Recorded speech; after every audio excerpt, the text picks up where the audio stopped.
tilak every morning and chanting the holy name, and we're not helping other people understand that process. Huh? That means we're still beggars, we're still poverty-stricken.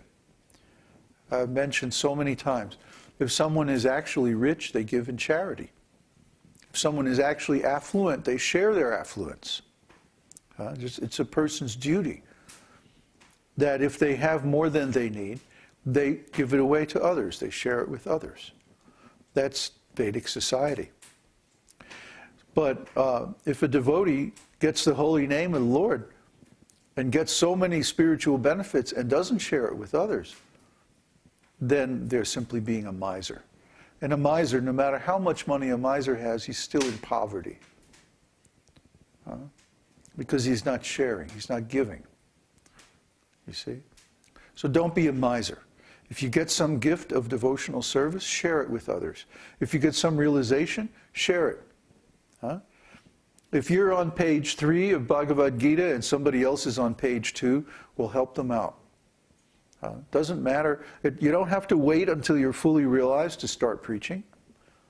You can assist your spiritual master in preaching in so many ways. So be generous. This is a mark of a great personality. A great personality is always generous and always helps others. See? A great personality is not miserly. A great personality is generous and kind to others. Not competitive, not argumentative, not fault-finding, not critical. Sometimes gives instructions like, hey, don't do this, do that. But that's out of concern for others' welfare. It's not out of a desire to criticize them. You see? We see that a person's personality is developing in a certain way that will cause them to deviate. But they can't see that, but we can see it. So it's our duty to trim the bushes, trim the branches a little bit, and stop that kind of cancerous growth, growth of weeds, as it's discussed in devotional literature. Now, when we water the creeper of the bhakti-lata bija, the seed of devotional service that's given at the time of initiation, when we water that seed, it will sprout. But because the holy name is a desire tree, so many other weeds will sprout because of our non-devotional desires. So we don't want those weeds to grow up. We want to trim them. We want to pull them out. And that is the process of sadhana. See, sadhu means one who cuts. What does he cut? He cuts the weeds. So a real sadhu, a real teacher will do that. But not with a, not out of meanness, not out of anger, but he will do it out of care, out of concern for his disciples, you see. So real guru has to instruct. Real guru has to help his disciples pull out their weeds. Real sadhu has to cut the unnecessary things out of the garden of the heart.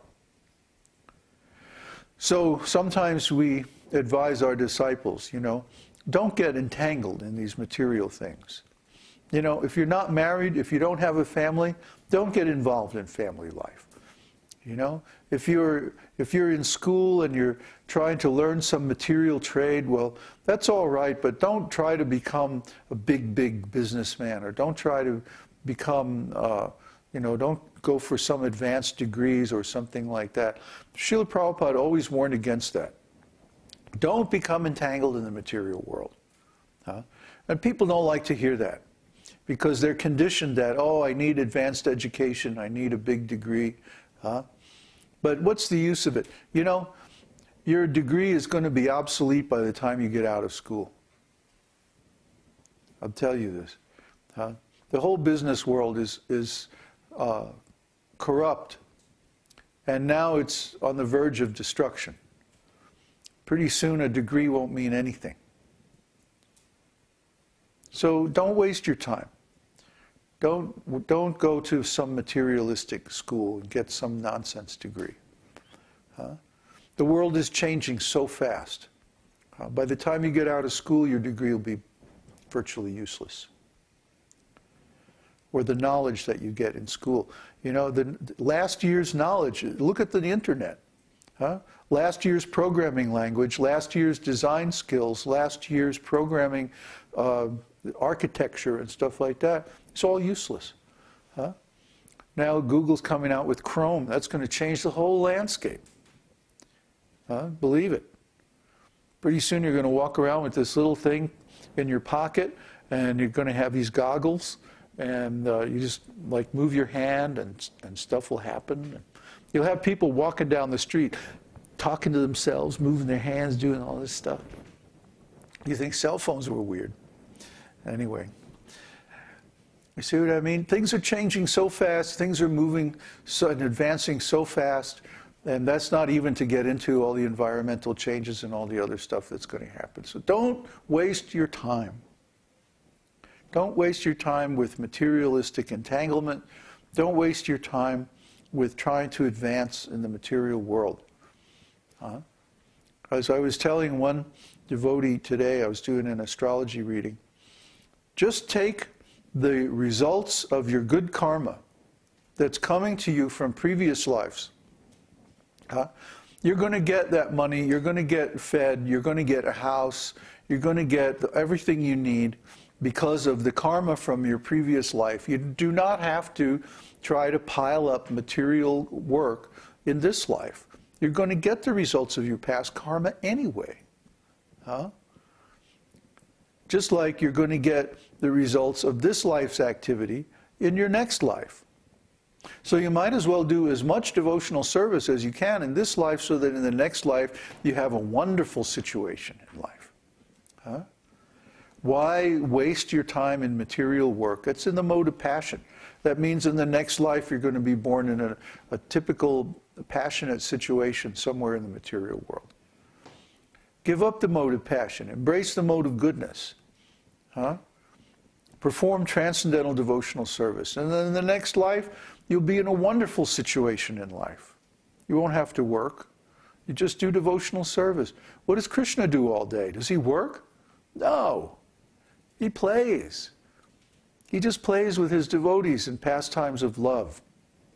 So if we want real happiness, we should go and be with Krishna. Then we won't have to be saddled with all this material responsibility and work and hardship and suffering and all this nonsense. Suffering is a result of the mode of passion and ignorance.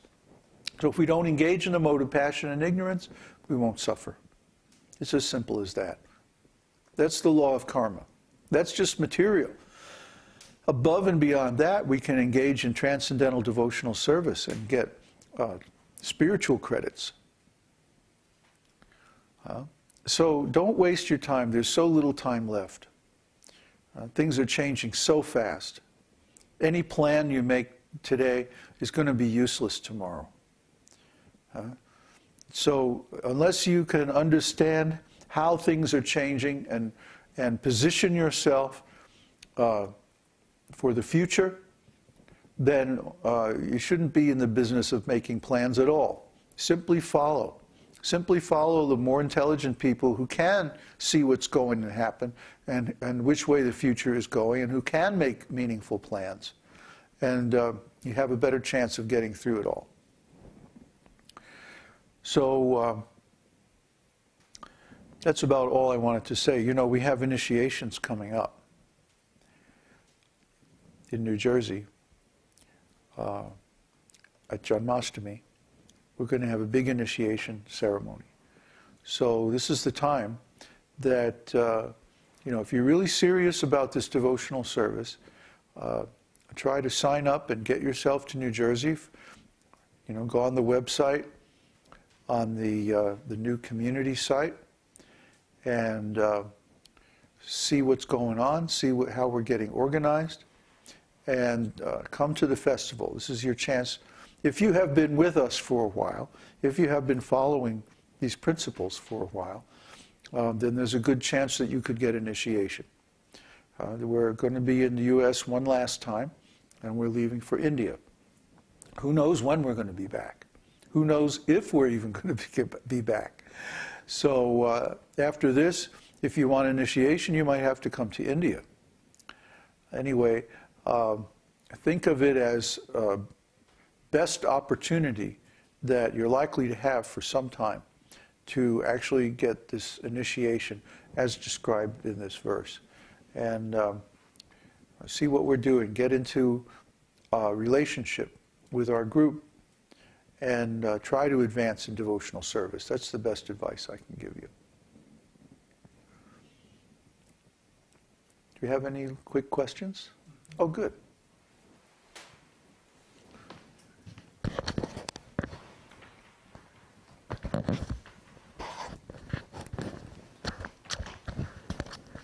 Hare Krishna. There is one question from Mother Swati. Uh-huh. Babaji, please accept my humble obeisances.